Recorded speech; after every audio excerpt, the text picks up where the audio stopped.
ಕರ್ನಾಟಕದಲ್ಲಿ ರಾಜಕೀಯ ವಲಯದಲ್ಲಿ ಹೊಸ ವಿವಾದ ಸೃಷ್ಟಿಯಾಗಿದೆ.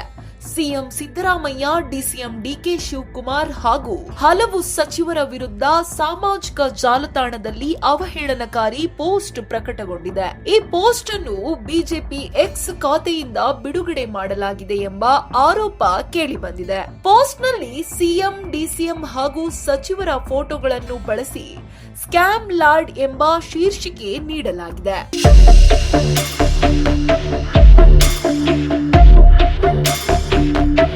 ಕರ್ನಾಟಕವನ್ನ ಹಗಲಿರುಳು ಲೂಟಿ ಹೊಡೆಯುತ್ತಿರುವ ಸ್ಕ್ಯಾಮ್ ಸಾಮ್ರಾಜ್ಯದ ಅಸಲಿ ಕತೆ ಎಂಬ ಶೀರ್ಷಿಕೆಯೊಂದಿಗೆ ಈ ಪೋಸ್ಟ್ ವೈರಲ್ ಆಗಿದೆ.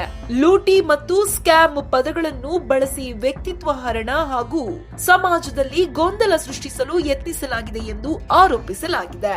ಈ ಹಿನ್ನೆಲೆಯಲ್ಲಿ ಕೆಪಿಸಿಸಿ ವಕೀಲರ ತಂಡವೇ ಮುಂದಾಗಿ ಸೆಂಟ್ರಲ್ ಸೈಬರ್ ಕ್ರೈಂ ಠಾಣೆಗೆ ಅಧಿಕೃತ ದೂರು ಸಲ್ಲಿಸಿದೆ.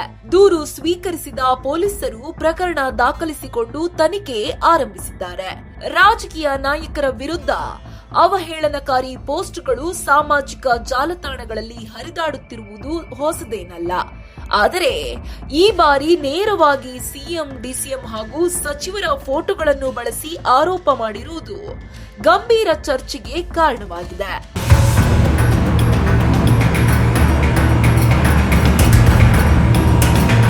ಸೈಬರ್ ಕ್ರೈಂ ಠಾಣೆ ದೂರು ಸ್ವೀಕರಿಸಿ ತನಿಖೆ ಆರಂಭಿಸಿರುವುದರಿಂದ ಮುಂದಿನ ದಿನಗಳಲ್ಲಿ ಈ ಪ್ರಕರಣ ಯಾವ ದಿಕ್ಕಿಗೆ ತಿರುಗುತ್ತದೆ ಎಂಬುದನ್ನ ಕಾದು ನೋಡಬೇಕಾಗಿದೆ.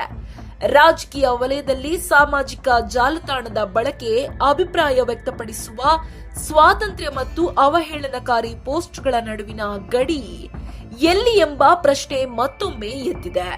ಒಟ್ಟಾರೆ ಸಿಎಂ, ಡಿಸಿಎಂ ಹಾಗೂ ಸಚಿವರ ವಿರುದ್ಧ ಬಂದಿರುವ ಈ ಪೋಸ್ಟ್ ರಾಜಕೀಯ ವಲಯದಲ್ಲಿ ಹೊಸ ವಿವಾದಕ್ಕೆ ಕಾರಣವಾಗಿದ್ದು, ಪ್ರಕರಣ ಈಗ ಸೈಬರ್ ಕ್ರೈಂ ಪೊಲೀಸರ ತನಿಖೆಯ ಅಡಿಯಲ್ಲಿದೆ. ಇದು ಈ ಹೊತ್ತಿನ ವಿಶೇಷ ಸುದ್ದಿ.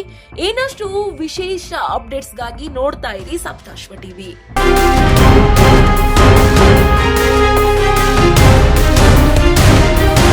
ನೋಡಿದ್ರಲ್ಲ ವೀಕ್ಷಕರೇ, ಇದೇ ರೀತಿಯ ಇನ್ನಷ್ಟು ಹೊಸ ವಿಡಿಯೋಗಳಿಗಾಗಿ ನಮ್ಮ ಸಪ್ತಾಶ್ವ ಟಿವಿ ಕನ್ನಡ ಚಾನೆಲ್ನ ಸಬ್ಸ್ಕ್ರೈಬ್ ಮಾಡಿ, ಲೈಕ್ ಮಾಡಿ, ಶೇರ್ ಮಾಡಿ. ಧನ್ಯವಾದಗಳು.